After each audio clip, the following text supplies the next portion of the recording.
नमस्कार। आज हम कानपुर की एक ऐसी ऐतिहासिक जगह की परतें खोलेंगे जिसके बारे में शायद बहुत कम लोग जानते हैं। वीआईपी रोड पर है ये गोरा कब्रिस्तान।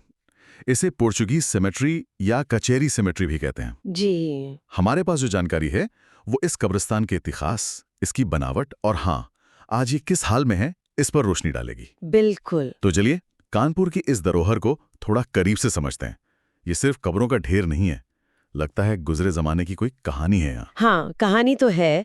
और ये शुरू होती है करीब मान लीजिए 1760 के आसपास, जब ब्रिटिश सेना ने गंगा किनारे कानपुर में अपनी छावनी बनाई। अच्छा। और जाहिर है, जहाँ सेना होगी वहाँ अस्पताल बनेंगे, दफ्तर बनेंगे, रहने की जगह है, और फिर जरूरत पड़ी है कब्रिस्तान की। हाँ हाँ, वो तो है। वैसे तो औपचारिक शुरुआत 1781 में मानते हैं, जब लेफ्टिनेंट कर्नल जॉन स्टीवन को दफनाया गया। उनकी कब्र आज भी सबसे पुरानी निशानियों में से एक है वहाँ। 1781 काफी पुराना, लेकिन इसका नाम पोर्चुगीज सेमेट्री क्यों? क्या पुर्तगाली भी थे कानपुर में उस वक्त? हाँ, ये एक मजेदार बात है। ब्रिटिश लोगों के आने से पहले या शायद साथ साथ ही पुर्तगाली व्यापारी भी थे इस इलाके में। ओके। तो उनकी भी कुछ कब्रें मिली हैं यहाँ, इसीलिए इसका एक नाम पोर्चुगीज सेमेट्री पड़ गया। ओह। ये नाम दिखाता है कि उस दौर में शहर में कई तरह के कम से कम यूरोपियन लोग तो थे ही।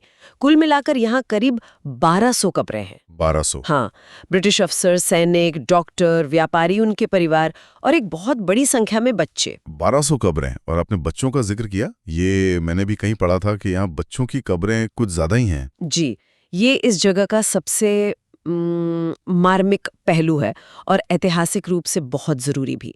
करीब करीब आधी, मतलब लगभग 50% कब्रें छोटे बच्चों और शिशुओं की हैं। 50%? हाँ, ये उस दौर की एक भयानक सच्चाई है कि ब्रिटिश समुदाय में खासकर बच्चों में मौत की दर बहुत ज्यादा थी। क्या वजह रही होगी?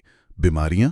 हाँ, शायद बीमारियां, या चिकित्सा सुविधाएं उतनी अच्छी नहीं होंगी, या फिर यहाँ के माहौल में ढलना मुश्किल रहा होगा। वजहें कई हो सकती हैं, पर ये आंकड़ा उस वक्त की जिंदगी की मुश्किलों का एक खामोश सबूत है। ये वाकई सोचने वाली बात है। खैर, इस दुखद पहलू से हटकर देखें तो यहाँ की वास्तुकला, आर्किटेक्चर, वो भी काफी अलग बताया जाता है। कुछ गॉथिक और भारतीय स्टाइल का मेल। हाँ बिल्कुल, ये कब्रिस्तान आर्किटेक्चर के लिहाज से भी बड़ा दिलचस्प है।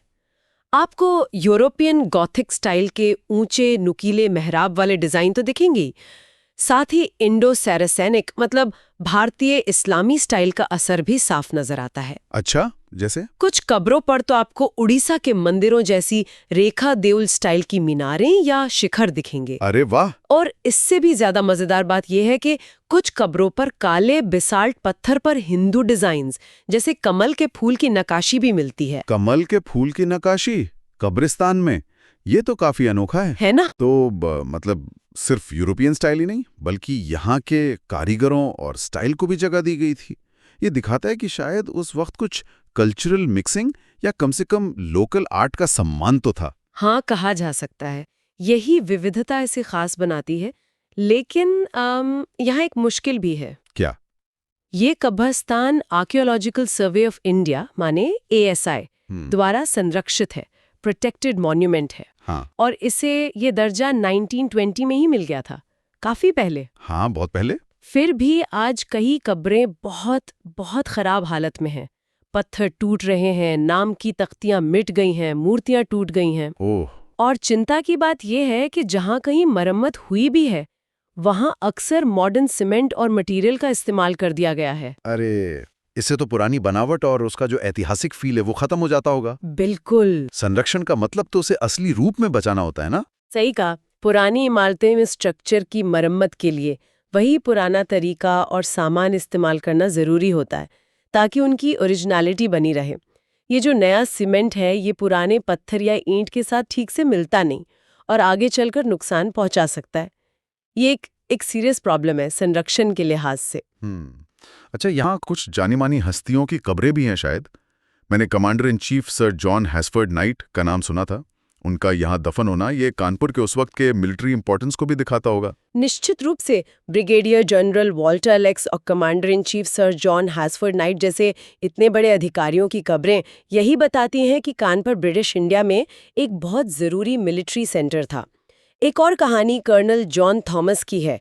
वो कैनेडियन थे।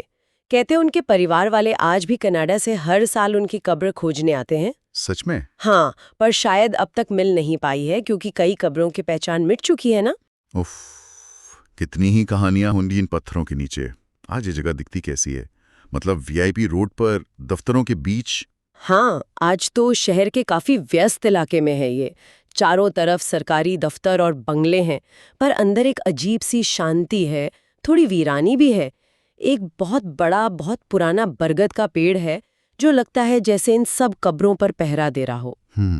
जिन्हें इतिहास में दिलचस्पी है या जो उस दौर के माहौल को महसूस करना चाहते हैं, उनके लिए एक अलग ही दुनिया है।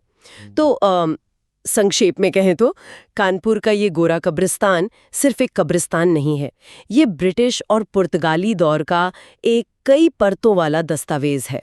1781 से शुरू हुआ इसका इतिहास, गॉथिक से लेकर हिंदू डिजाइन तक फैली इसकी बनावट, बच्चों की ऊंची मृत्यु दर जैसी सामाजिक सच्चाई और यहाँ दफन लोगों की अनकही कहानियां, ये सब मिलकर इसे एक बेहद जरूरी जगह बनाते हैं। एएसआई प्रोटेक्शन के बावजूद इसकी जो हालत है और मरम्मत में नए सामान का इस्तेमाल, ये सब चिंता की बातें हैं। ये इतिहास, कला और हमारी यादों का संगम है जिसे बचाने की जरूरत है। हाँ, और यहाँ से निकलते हुए एक सवाल मन में आता है। हम अक्सर इतिहास को भव्य किलों, महलों या बड़ी बड़ी लड़ाइयों में ही ढूंढते हैं, पर इतिहास तो ऐसी खामोश, नजरअंदाज की भी जगहों पर भी सांस ले रहा होता है ना? बिल्कुल। न जाने ऐसी कितनी परतें, कितनी कहानियां हमारे आसपास बिखरी पड़ी हैं, जो बस किसी के रुककर गौर से देखने और सुनने का इंतजार करती हैं।